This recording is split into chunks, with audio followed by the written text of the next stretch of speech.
마늘이 몸에 좋다는 사실은 너무도 잘 알고 계시죠? 그런데 이것과 함께 먹으면 암과 치매에 걸린다니 깜짝 놀라셨나요? 아무리 몸에 좋은 마늘이지만 함께 먹으면 오히려 몸에 독이 되는 음식들도 있습니다. 그리고 마늘은 생마늘, 구운 마늘, 찐 마늘, 절인 마늘, 흑마늘 등 먹는 방법이 다양하잖아요. 이렇게 먹는 방법에 따라서도 우리 몸에 주는 효능이 다르답니다. 여기서 잠깐!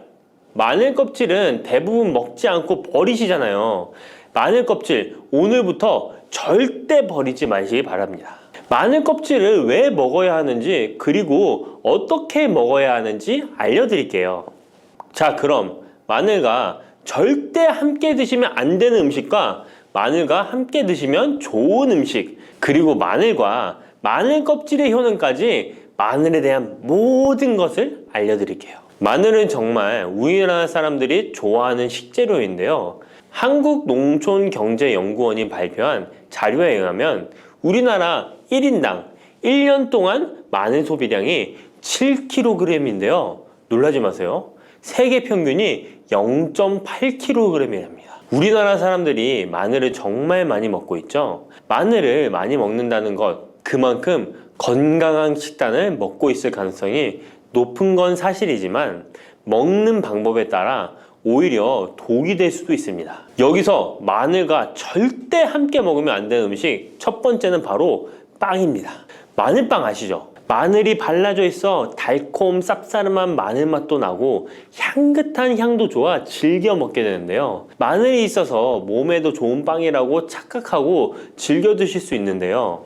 마늘빵은 절대 드시면 안 됩니다. 왜냐하면 빵의 재료인 밀가루는 탄수화물이 주 성분인데요.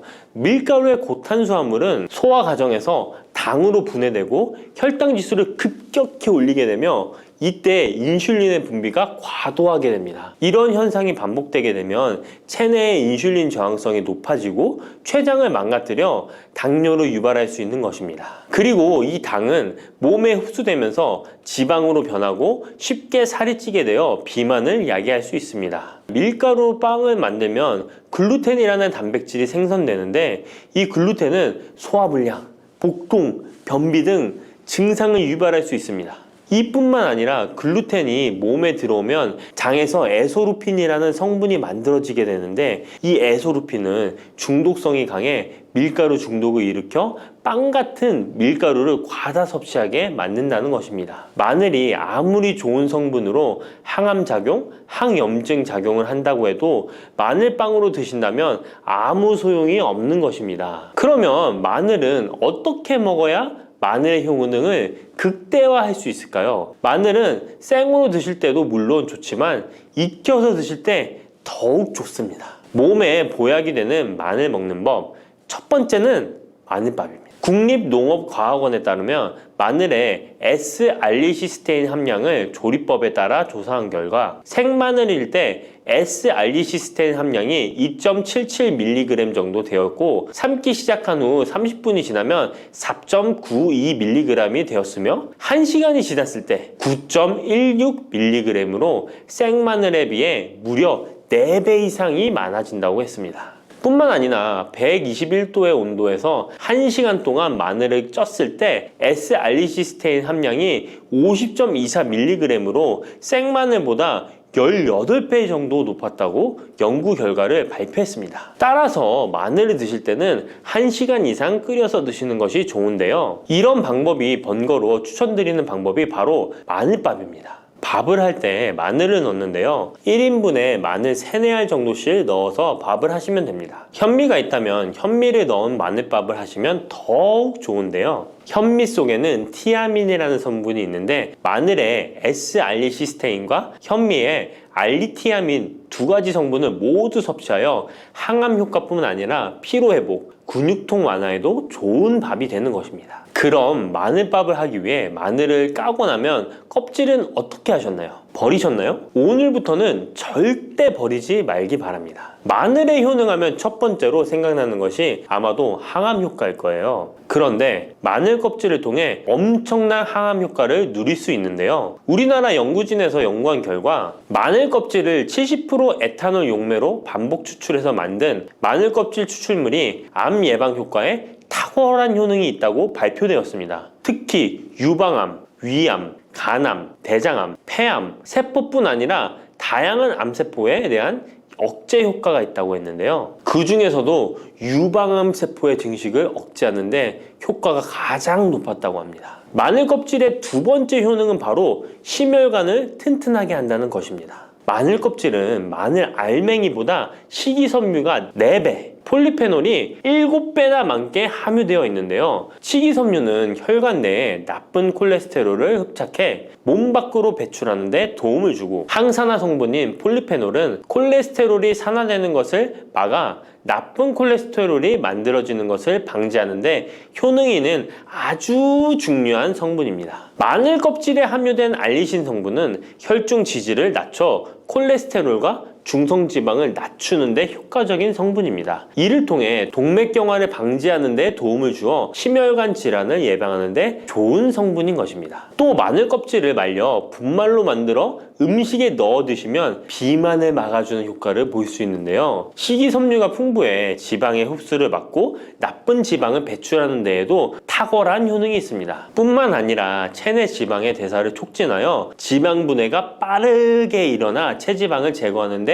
아주 효과적입니다. 그리고 마늘 껍질 분말로 드시는 방법 말고 차로도 드시는 방법이 있는데요. 마늘차 우리는 법을 알려드릴게요. 마늘 껍질을 깨끗하게 씻어 말린 다음에 기름을 두르지 않은 팬에 마늘 껍질을 넣고 볶아주어 수분을 없애줍니다. 이렇게 하는 이유는 수분을 없애는 것도 있지만 마늘 껍질을 열을 가하게 되면 항산화 성분인 폴리페놀과 플라보노이드 성분이 증가하기 때문입니다. 이렇게 수분을 없앤 마늘 껍질을 냉동실에다 보관하셨다가 드실 때 끓는 물에 소주 반 컵을 넣고 물 1리터, 마늘 껍질 15g 정도 넣고 끓여주시면 됩니다. 이렇게 끓인 마늘 껍질 차를 따뜻하게 드셔도 되고 냉장고에 넣어 시원하게 드셔도 괜찮습니다. 마늘이 몸에 좋다고 해서 꿀에 마늘을 재워 드시는 분 계시잖아요. 물론 꿀마늘이 몸에 좋은 분들도 계시지만 꿀과 마늘은 절대 함께 드시면 안 되는 음식입니다. 식품 비방이라는 문헌에 보면 꿀과 마늘은 함께 먹으면 안 된다라고 적혀 있는데요. 그 이유는 꿀과 마늘은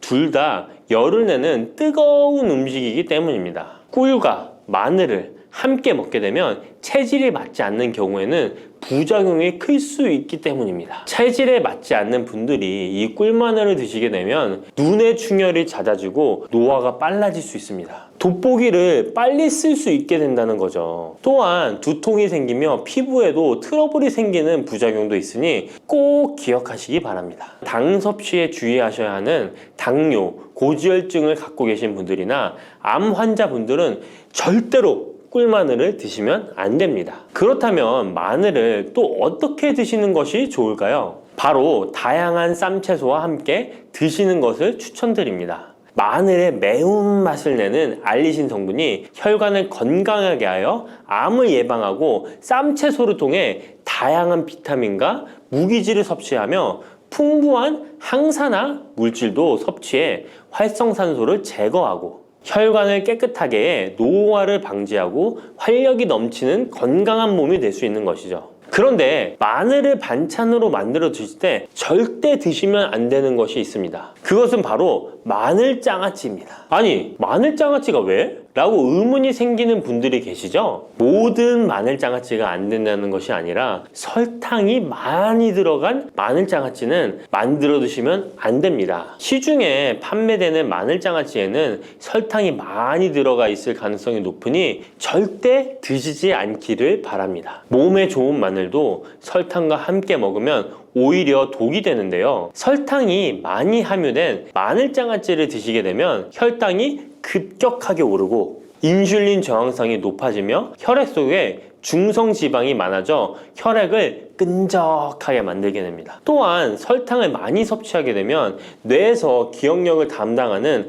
해마의 크기를 줄어들게 해 기억력을 감퇴시키고 나아가 치매를 일으킬 수도 있습니다. 집에서 마늘 장아찌를 담가 드실 때는 설탕을 넣지 말고 건강한 식재료만을 사용하시는 것이, 마늘을 건강하게 드실 수 있는 또 다른 방법은 흑마늘을 추천드립니다. 마늘에 열을 가하면 마늘색이 점점 짙어져 결국 까맣게 변하는 흑마늘이 되는데요. 그 이유는 마늘 속에 있는 당류와 단백질인 아미노산이 반응하여 갈색을 띠는 멜라노이딘 색소가 만들어지기 때문입니다. 이 반응을 마이야르 반응이라고 하죠. 고기를 구우면 빨간색의 고기가 점점 희어지다 갈색으로 변하는 반응과 같은 원리인 것입니다. 이렇게 흑마늘을 만들게 되면 생마늘보다 S알리스테인 성분이 5배가 많아질 뿐만 아니라 새로운 항산화 물질들이 많이 만들어지게 됩니다. 항암 효과가 뛰어난 폴리페놀이 생마늘에 비해 4배 이상 많아지고 위액 분비를 촉진해 소화를 잘 되게 하는 효능도 있으니 잊지 마시고 흑마늘을 만들어 주시기 바랍니다. 마늘은 또 요리할 때 많이 사용하는 재료인데요. 마늘을 얇게 썰어 기름에 튀긴 마늘 튀김을 절대 드시면 안 됩니다. 기름에 마늘을 튀기면 마늘 향도 좋고 마늘의 매운맛은 없어지고 단맛은 좋아져 남녀노소 좋아하는 식재료가 되는데요. 뜨거운 기름에 튀긴 마늘은 우리 몸에 좋은 항산화, 항암 물질들을 파괴하고 몸에 안 좋은 탄수화물만 남은 음식이 됩니다. 마늘을 튀길 때 사용하는 기름은 오메가6 지방산이 많은 식용유를 사용하게 되는데요. 이런 기름을 많이 먹게 되면 몸 안에 지방산 불균형이 일어나 염증 수치가 높아질 수 있습니다. 튀긴 마늘을 섭취하게 되면 당 독소 또한 높아져 결국 우리 몸에 인슐린 저항성이 높아지는 악영향을 주는 것이죠. 만약 기름에 튀긴 마늘을 드시고 싶다면 한 가지 방법이 있는데요. 그것은 올리브유를 사용하시고 불을 오래 가열하지 말고 살짝만 가열하여,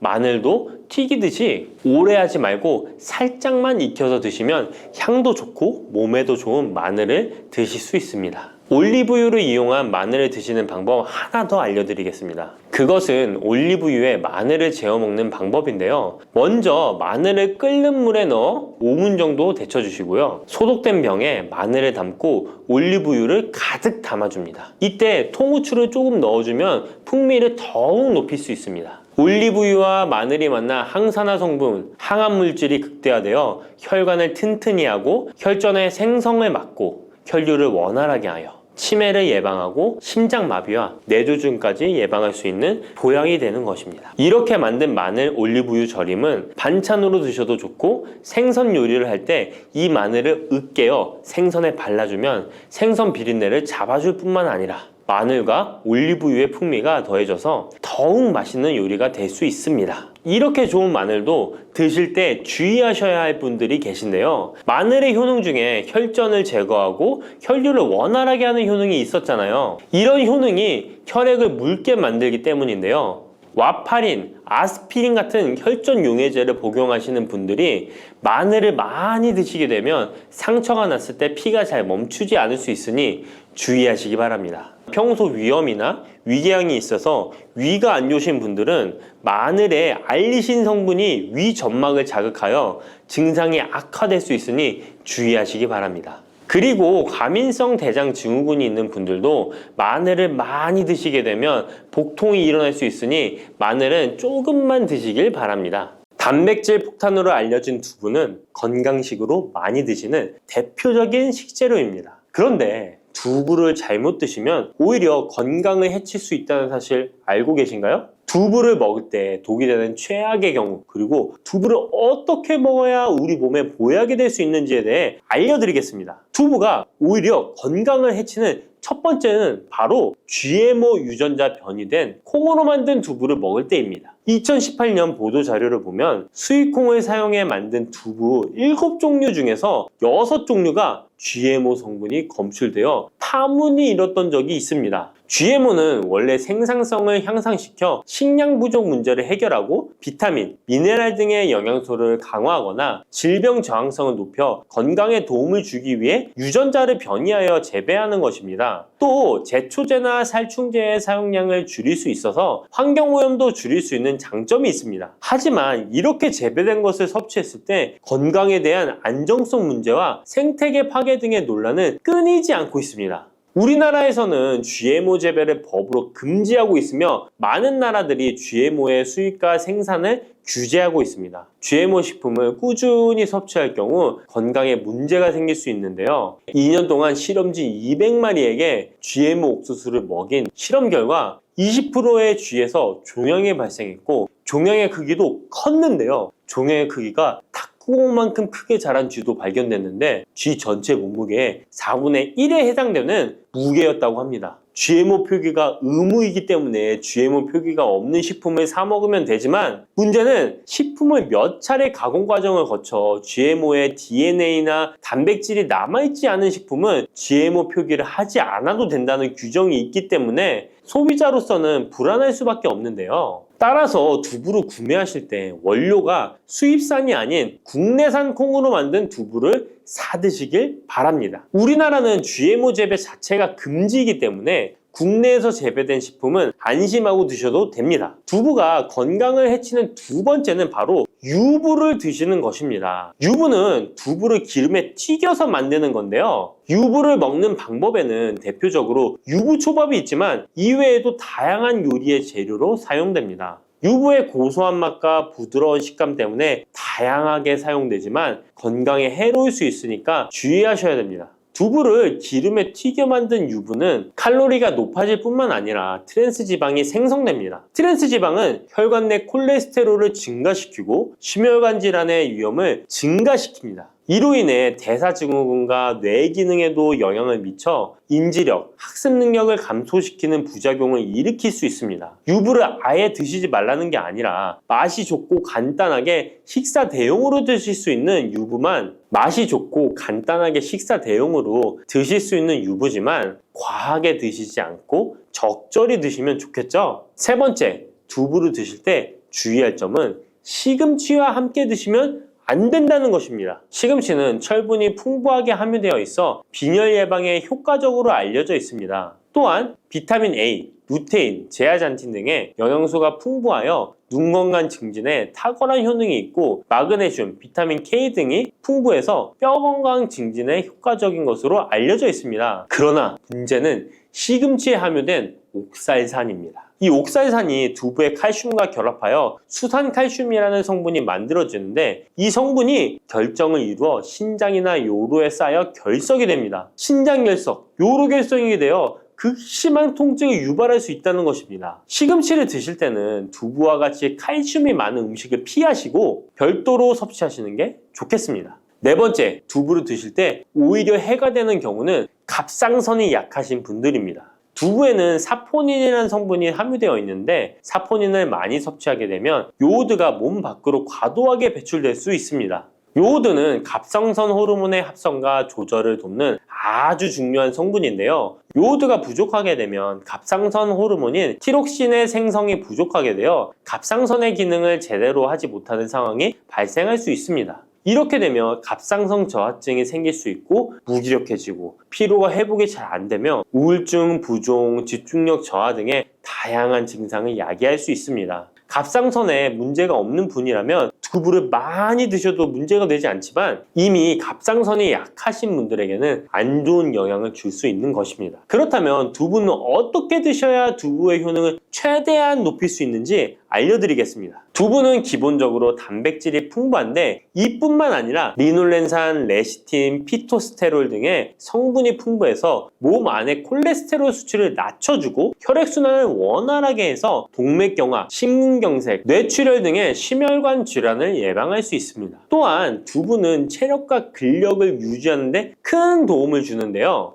바로 두부의 풍부한 단백질 때문이죠. 근육은 매일 일정량이 새로운 근육으로 대체되기 때문에 매일 단백질을 공급해줘야 되는데요. 우리 몸에 단백질을 공급해주기 위해 정말 유용한 음식이 두부인 것이죠. 또한 두부에는 콜린이 풍부한데 콜린은 알츠하이머성 치매를 예방하는데 탁월한 효능을 발휘하게 됩니다. 두부는 탈모 예방에도 도움이 되는데요. 머리카락의 원료인 단백질을 보충하는데 도움이 될 뿐만 아니라 이소플라본이 풍부해 남성 호르몬을 조절해줍니다. 따라서 호르몬성 탈모 예방에 도움을 줄 수 있는 것입니다. 또한 두부는 건강하게 장수하는 데 도움이 되는데요. 많은 과학자들의 연구 결과 건강하게 장수한 사람들의 특징이 식물성 단백질을 꾸준히 섭취했다는 사실을 발견했고, 동물성 단백질을 식물성 단백질로 바꿔 섭취했을 때 사망의 위험성이 낮아진다는 연구 결과도 있습니다. 이러한 효능이 극대화가 되려면 소화 흡수가 잘 되어야겠죠. 두부 중 소화 흡수가 가장 잘 되는 것이 바로 순두부입니다. 순두부는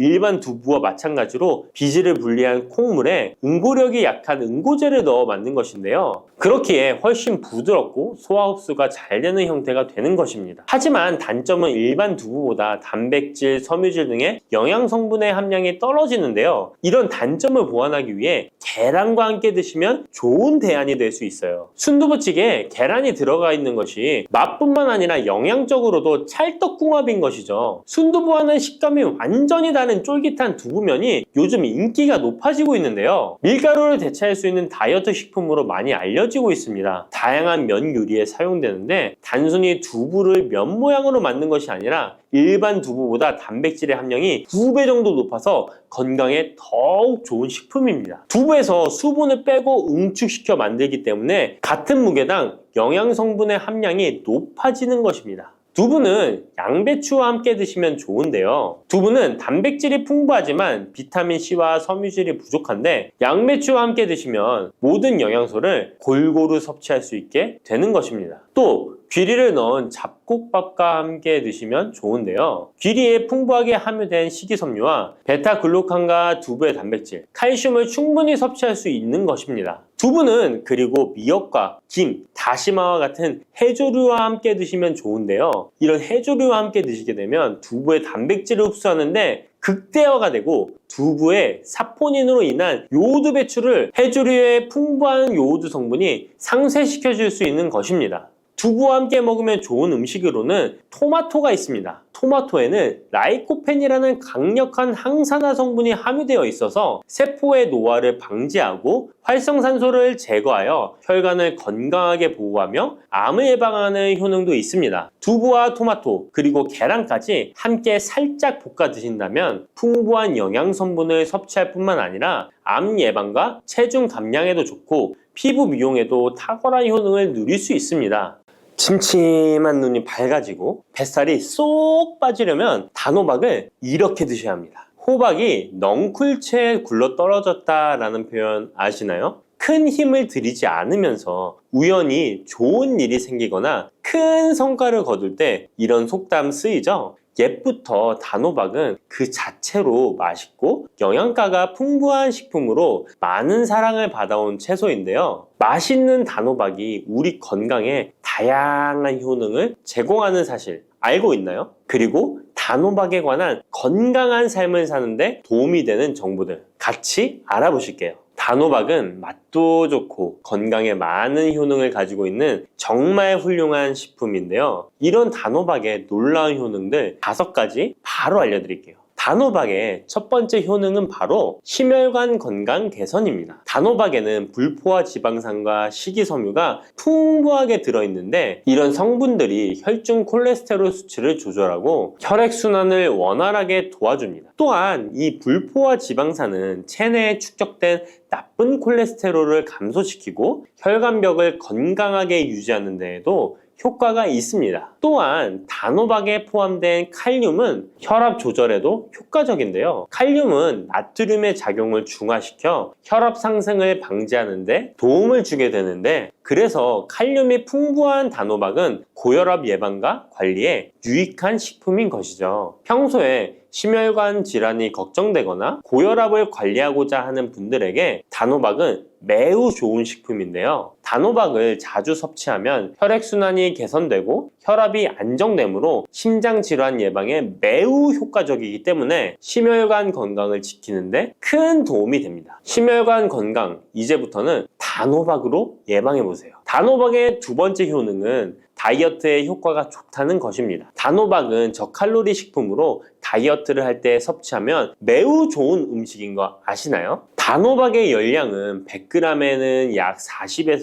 50kcal 정도밖에 안 되는데요. 보통 다이어트 하실 때 고구마 많이들 드시죠? 고구마의 열량은 100g당 약 85에서 110kcal인데요. 단호박의 칼로리는 고구마의 반도 안 되는 것이죠. 그래서 단호박은 다이어트 할 때 칼로리 걱정 없이 먹을 수 있습니다. 거기다 단호박은 식이섬유도 풍부해서 포만감을 오래 유지시켜줍니다. 이런 특징 덕분에 간식 대신 단호박을 드시면 과식을 방지할 수 있고 체중 조절에 효과적입니다. 또한 단호박의 식이섬유는 소화가 잘 되지 않아서 장에 천천히 흡수되기 때문에 혈당 조절에도 유익한데요. 급격한 혈당 상승을 막아주어 다이어트 중에도 혈당이 급격히 떨어지지 않게 도와주죠. 또한 다이어트 중에 발생할 수 있는 변비를 예방할 수 있기 때문에 체중 감량을 도울 뿐만 아니라 장 건강도 함께 챙길 수 있습니다. 다이어트 중이라면 단호박을 간식이나 식사 대용으로 활용해 보세요. 맛도 좋고 영양도 풍부한 최고의 다이어트 식품입니다. 단호박의 세 번째 효능은 바로 눈 건강에 도움이 된다는 점입니다. 단호박에는 당근과 마찬가지로 비타민 A와 베타카로틴이 풍부하게 들어있는데요. 이 두 성분은 우리 눈의 건강을 지키는데 아주 중요한 역할을 합니다. 비타민 A는 눈의 망막을 건강하게 유지하는데 도움을 주고 시력 저하를 예방하는데 효과적이에요. 특히 야맹증 예방에도 도움을 줄 수가 있죠. 그리고 베타카로틴은 강력한 항산화 작용을 해주기 때문에 눈의 피로를 덜어주고 눈의 노화를 늦추는데도 도움을 줍니다. 혹시 하루 종일 스마트폰이나 모니터를 자주 보고 있지는 않으신가요? 화면을 계속 들여다보는 현대인들에게는 이 단호박에 들어있는 비타민 A는 특히 중요한 영양소라고 할 수 있죠. 눈이 피로하거나 건조감을 느끼시는 분들에게 단호박은 자연적인 해결책이 될 수 있습니다. 단호박을 섭취하면 눈 건강을 지키고 나이가 들면서 생길 수 있는 시력 저하나 노화 방지에도 도움을 줄 수 있습니다. 단호박은 정말 건강에 많은 이점이 있는 식품이죠. 단호박의 놀라운 효능 네 번째는 면역력 강화입니다. 단호박에는 비타민 C와 아연이 풍부하게 들어있죠.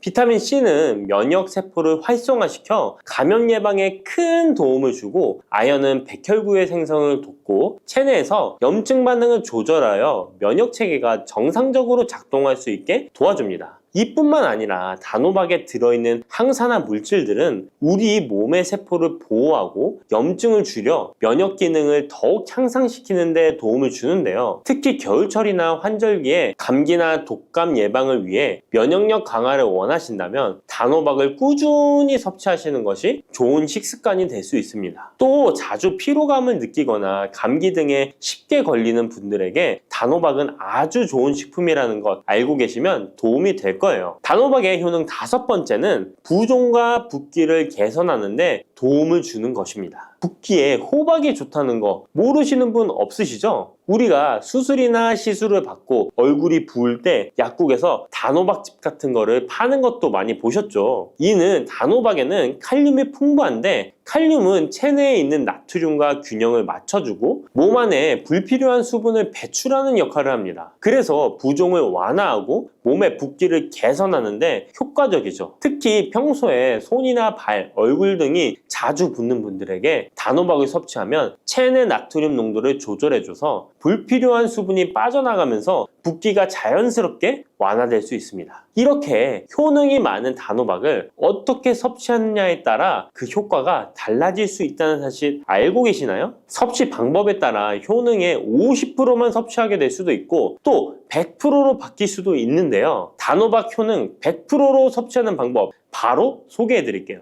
이 단호박 건강을 위해 섭취하는 방법 첫 번째는 껍질까지 섭취하는 것입니다. 단호박의 껍질은 과육과 견주어 봐도 손색 없을 정도의 많은 영양소를 포함하고 있는데요. 단호박의 껍질에는 대부분의 폴리페놀이 함유되어 있어 드실 때는 꼭 껍질까지 함께 드셔야 합니다. 단호박 껍질에는 단호박 속 알맹이에 없는 페놀산이 들어있는데요. 이 페놀산은 노화를 방지하며 혈액순환을 도와 심혈관 질환 예방에도 효과적입니다. 또한 껍질에는 비타민 A와 비타민 C, 항산화 물질들이 포함되어 있어 피부 건강과 면역력 강화에도 효과적입니다. 그래서 단호박을 섭취할 때는 꼭 껍질까지 함께 먹는 것이 좋은데요. 물론 껍질을 먹을 때는 꼭 깨끗하게 세척을 하고 농약이나 불순물이 묻어있지 않은지 잘 세척하고 확인하는 것이 매우 중요합니다. 그리고 껍질이 두껍고 질기게 느껴진다면 부드럽게 찌거나 껍질째 구워서 섭취하면 훨씬 더 편하게 먹을 수 있습니다. 단호박은 버릴 게 하나 없는 채소인데요. 호박잎도 몸에 매우 유익하다는 거 알고 계셨나요? 호박잎은 비타민 A, C, 칼슘, 철분이 풍부해서 뼈 건강에도 도움이 되고 또한 항산화 성분이 많아 체내 염증을 줄이고 소화 기능을 돕는 데에도 효과적인데요. 특히 피로 회복에 좋고 체내 독소를 배출하는 데 도움을 줍니다. 호박잎은 찜이나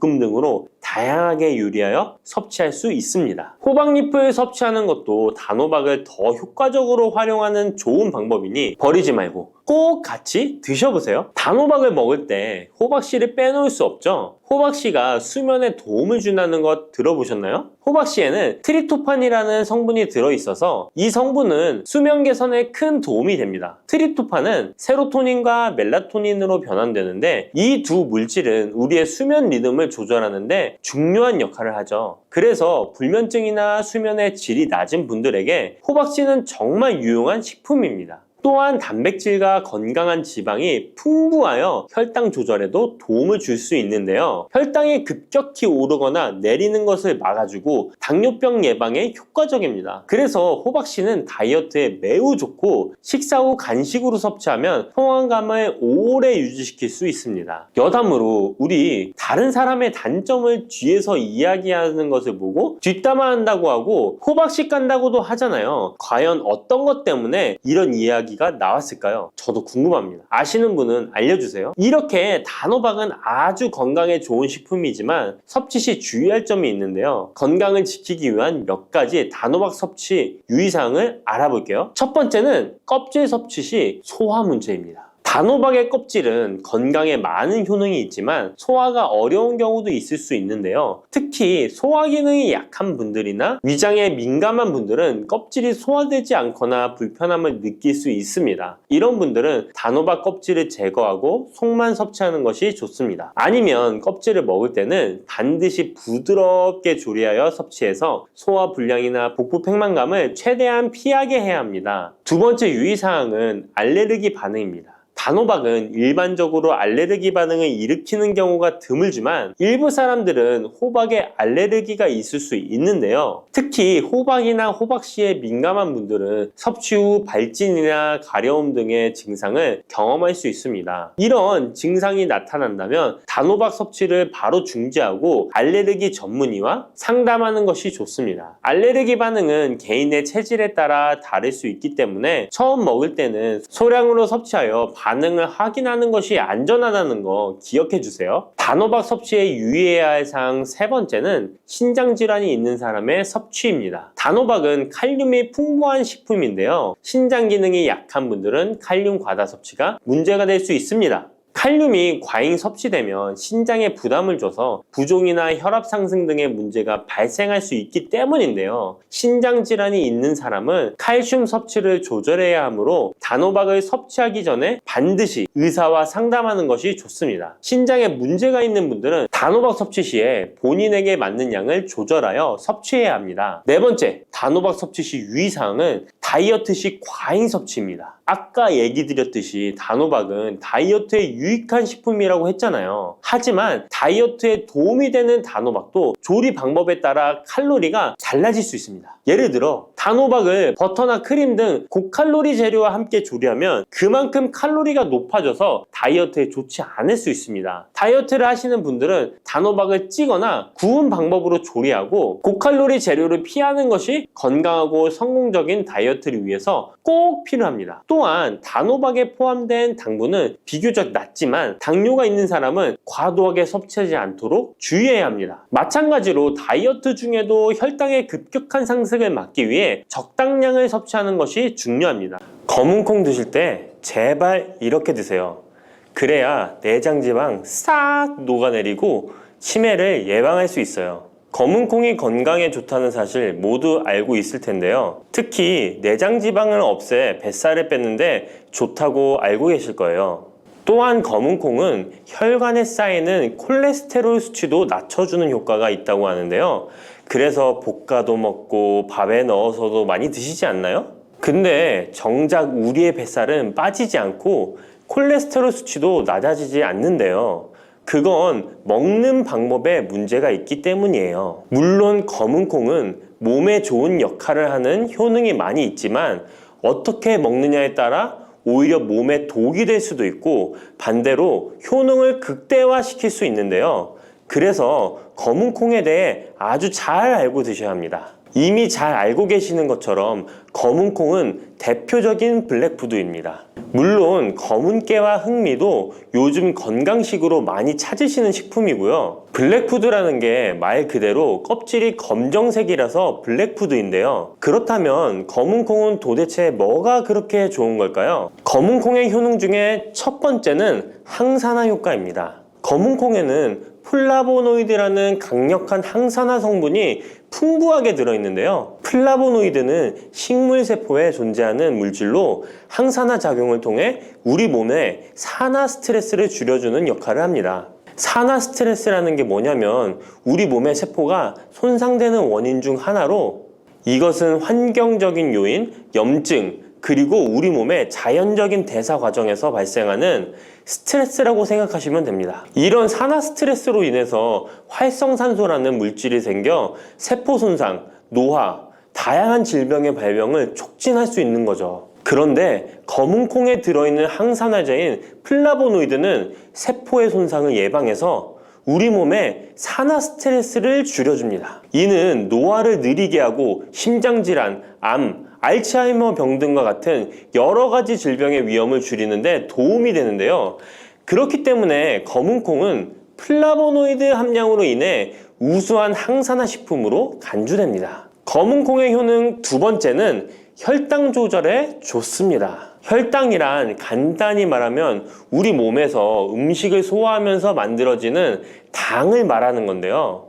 이 당이 우리 몸의 에너지를 만드는데 꼭 필요하죠. 그런데 당이 너무 많아지면 몸에 나쁜 영향을 줄 수 있어요. 그래서 우리 몸은 당을 잘 조절해야 합니다. 그렇다면 검은콩이 어떻게 혈당을 조절하는 걸까요? 바로 검은콩 안에는 단백질과 식이섬유가 많이 들어있는데 단백질은 우리 몸을 튼튼하게 만드는 데 도움을 주고 식이섬유는 포만감을 느껴지게 해서 먹는 양을 줄일 수 있게 도와줍니다. 여기서 식이섬유의 역할이 중요한데요. 식이섬유는 당이 너무 빨리 몸에 흡수되는 것을 막아줍니다. 이렇게 되면 당이 천천히 몸에 흡수되어 혈당이 급격하게 오르는 것을 막아주게 되는 거죠. 검은콩의 효능 세 번째는 콜레스테롤 수치 조절입니다. 검은콩은 콜레스테롤 수치를 낮추는데 도움이 되는데요. 콜레스테롤은 우리 몸이 필요로 하는 지방 중 하나이지만 이게 너무 많으면 혈관을 막아 심근경색이나 뇌혈관 질환을 일으키는 원인이 되는 거죠.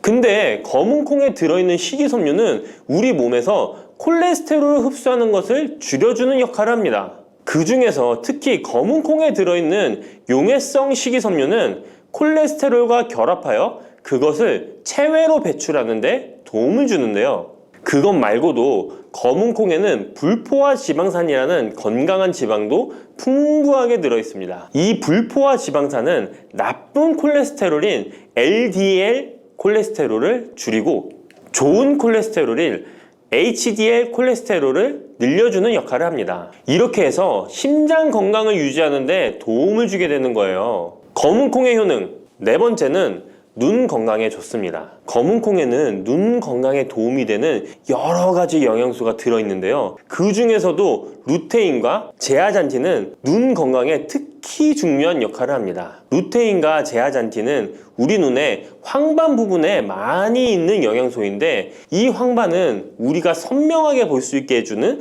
중요한 부분입니다. 루테인과 제아잔틴은 이 황반을 보호해주고 밀도를 유지시켜 눈의 노화를 막아주고 블루라이트와 같은 UV 파장의 빛으로부터 보호하는 역할을 하게 되는 거죠. 특히 루테인과 제아잔틴은 황반병성이라는 눈 질환을 예방하는 데 도움을 주는데요. 황반병성은 우리가 나이를 먹으면서 발생할 수 있는 눈의 질환으로 이 증상이 심해지면 시력을 잃게 만드는 주요 원인 중 하나입니다. 검은콩의 다섯 번째는 뼈를 튼튼하게 해줍니다. 검은콩은 뼈 건강에도 도움이 되는 여러 가지 영양소를 함유하고 있는데요. 그 중에서도 칼슘과 마그네슘이 뼈 건강에 특히 중요한 역할을 합니다. 먼저 칼슘은 우리 뼈와 이를 지탱하는 치아를 만드는 주요 성분입니다.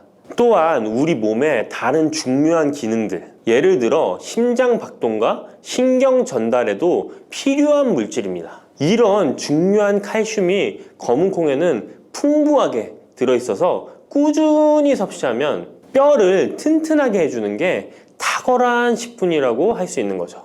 그리고 마그네슘도 뼈 건강에 중요한 역할을 하는 미네랄인데요. 마그네슘은 칼륨이 우리 뼈에 제대로 흡수되는 것을 도와줍니다. 또한 이 마그네슘은 뼈의 구조를 유지하는 데 필요하며 뼈를 강하게 만드는 데 도움을 줍니다. 검은콩의 효능 여섯 번째는 피부 노화를 막아주는 효능이 있습니다. 검은콩에 들어있는 비타민 E, 아미노산, 그리고 항산화 성분이 피부 건강에 특히 중요한 역할을 합니다. 먼저 비타민 E는 피부를 보호하는 데 중요한 역할을 합니다. 비타민 E가 피부의 수분을 유지하는 데 도움을 주는데요. 추가로 비타민 E는 피부의 재생을 지원하고 피부 표면의 건강을 유지하는 데 필요한 지방산을 보호하는 역할까지 합니다. 이것뿐만 아니라 검은콩에 들어있는 아미노산은 우리 몸에 단백질을 만드는 데 필요한 성분인데요. 이게 왜 피부에 좋냐면 우리의 피부는 대부분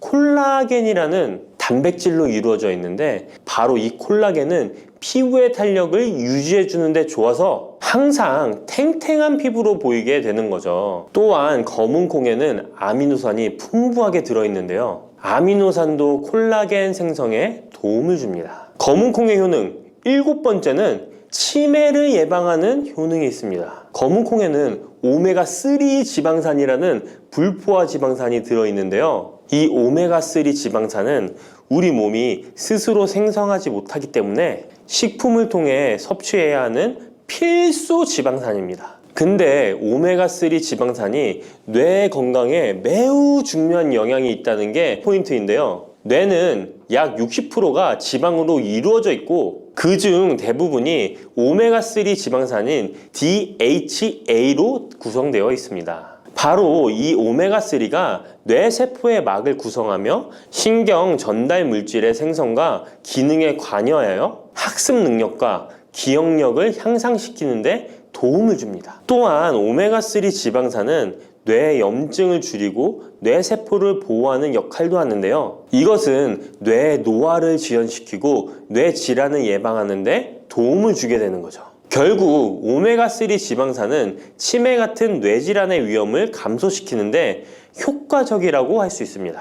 검은콩의 효능 여덟 번째는 탈모 예방에 탁월합니다. 검은콩에는 모발의 성장에 필수 성분인 시스테인이 가득한데요. 이 성분들이 혈액순환에도 도움을 줘서 탈모도 예방이 되고 새치가 생기는 것도 막아주는 모발 건강에 정말 좋은 성분이라고 할 수 있습니다. 그러니까 나이가 들수록 꼭 드셔야 하는 음식이라고 생각하시고 드셔야겠죠. 근데 이런 어마어마하게 몸에 좋은 검은콩도 드실 때 주의해야 할 점이 있는데요. 아무리 좋다고 해도 과다 섭취는 안 되는 거 아시죠? 검은 콩에는 피틴산이라는 성분이 들어있는데 이는 식물이 생장하는 과정에서 필요한 미네랄을 저장하는 역할을 합니다. 하지만 이 성분이 과도하게 섭취되면 우리 몸에서 필요한 미네랄인 칼슘, 철분 등의 흡수를 방해할 수 있습니다. 검은 콩은 단백질과 식이섬유가 풍부하므로 잘 익히지 않고 먹으면 소화가 잘 되지 않을 수 있습니다. 요리하시기 전에 충분히 물에 불리고 완전히 익혀 드시면 되는데요. 하루 섭취 권장량은 50g 정도로 종이컵 1컵 정도 양이면 충분하다고 할 수 있습니다. 밥하실 때 특히 서리태 같은 검은 콩 많이 넣어 드시잖아요. 오늘부터는 충분히 물에 불리고 무조건 많이 넣는다고 좋은 건 아니니 적당량을 잘 넣어서 드시면 좋겠습니다. 근데 검은 콩 드실 때 다른 음식들과 같이 먹게 되는데요. 밥 지을 때 넣거나 다른 음식과 같이 먹기도 하는데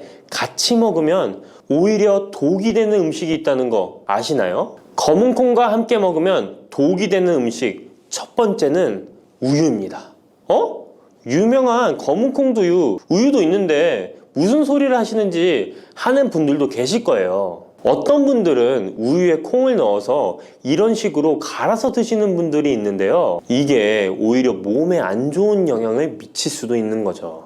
왜냐면 검은 콩과 우유를 동시에 섭취하면 피틴산과 칼륨 사이에 상호작용이 발생할 수 있는데요. 검은 콩에는 피틴산이라는 성분이 들어있는데 피틴산은 식물이 생장하는 과정에서 필요한 미네랄을 저장하는 역할을 합니다. 이 성분은 우리 몸에서 필요한 미네랄인 칼슘, 철분 등의 흡수를 방해할 수 있습니다. 반대로 우유는 칼슘의 중요한 공급원이고 우리 몸에서는 칼슘이 뼈와 이를 구성하여 신경, 근육 기능, 혈액 응고 등에 꼭 필요한 성분이죠. 근데 피틴산이 풍부한 검은 콩과 칼슘이 풍부한 우유를 같이 먹으면 피틴산이 칼슘의 흡수를 방해하여 우유의 영양소가 제대로 흡수되지 않을 수 있습니다. 같이 드시면 절대 안 되거나 나쁜 큰 영향을 미친다는 것이 아니라 각각의 영양소의 섭취 목적으로는 따로 먹는 걸 추천드리는 거예요. 오해하시면 안 돼요. 검은 콩과 함께 먹으면 독이 되는 음식 두 번째는 토마토입니다. 왜냐면 토마토가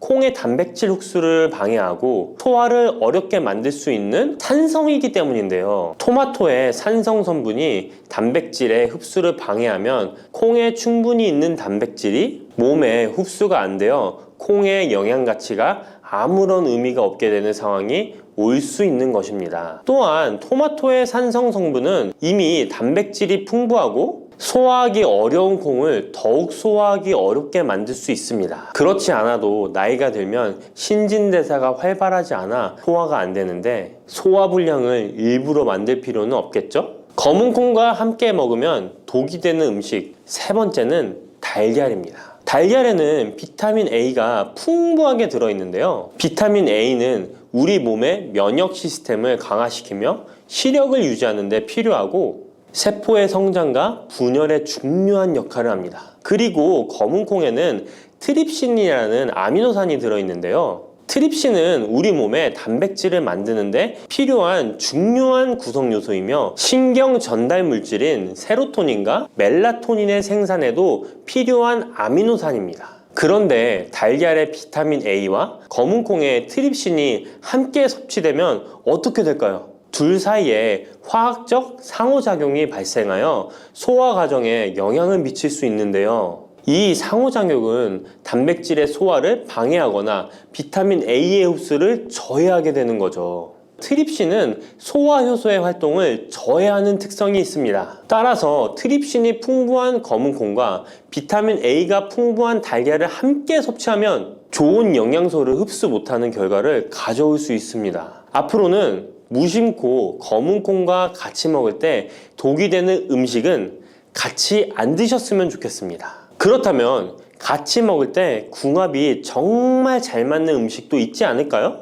정말 찰떡 궁합인 음식들도 있습니다. 검은 콩과 궁합이 정말 잘 맞는 음식 첫 번째는 흰 쌀밥입니다. 이미 다들 밥에 검은 콩 넣어서 드시잖아요. 밥하고 검은 콩은 그만큼 궁합이 잘 맞는다고 알고 계신 거죠. 검은 콩에 들어있는 식이섬유는 소화 과정에서 천천히 분해되고 흡수되어 장기간 동안 포만감을 유지시키는데 도움이 되는데요. 밥과 함께 섭취하면 이런 효과가 더욱 증가를 하게 돼서 다이어트에도 효과적이라고 할 수 있습니다. 검은콩에는 저항성 전분이라는 성분이 들어있는데 이 성분은 혈당 수치의 급격한 상승을 막아주는데요. 흰 쌀밥에는 탄수화물이 많아서 혈당 수치가 급격히 상승할 수 있지만 검은콩과 함께 섭취를 하면 당 수치를 완화시키는데 도움이 되는 거죠. 이처럼 검은콩과 흰 쌀밥을 같이 먹으면 충분한 영양소 섭취, 포만감, 혈당 조절 이렇게 일석삼조의 효과를 누릴 수 있으니 정말 찰떡궁합인 것입니다. 검은콩과 궁합이 정말 잘 맞는 음식 두 번째는 당근입니다. 당근에는 비타민, 미네랄, 식이섬유 등 다양한 영양소를 함유하고 있는데요. 특히 루테인이 풍부한 당근은 강력한 항산화 효과와 눈 건강을 유지하는 데 좋은 재료입니다. 검은콩과 루테인이 풍부한 당근을 함께 섭취하면 콩의 단백질이 당근의 영양소를 흡수를 돕는 동시에 당근의 루테인이 콩의 영양소 흡수를 돕습니다. 서로 소화가 잘 되게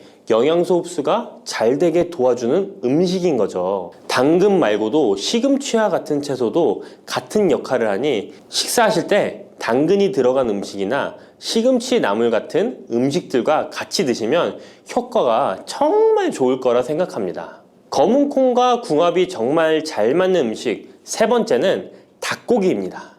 검은콩은 식물성 단백질의 좋은 원천이라고 잘 알고 있을 거예요. 근데 식물성 단백질은 동물성 단백질에 비해 필수 아미노산의 비율이 적은데요. 필수 아미노산은 우리 몸이 스스로 생산할 수 없는 아미노산으로 반드시 음식을 통해 섭취해야 하는 성분입니다. 닭고기는 동물성 단백질의 좋은 원천이며 모든 필수 아미노산을 골고루 함유하고 있습니다. 따라서 검은콩과 닭고기를 함께 섭취하면 두 가지 종류의 단백질이 서로를 보완하게 되는데요. 이렇게 함께 섭취하면 검은콩에서는 얻을 수 없는 필수 아미노산을 닭고기에서 보충할 수 있습니다. 반대로 동물성 단백질만을 섭취할 때보다 식물성 단백질의 섭취 비율을 늘려주는 것은 심혈관 건강에도 정말 좋은 효과를 볼 수 있습니다.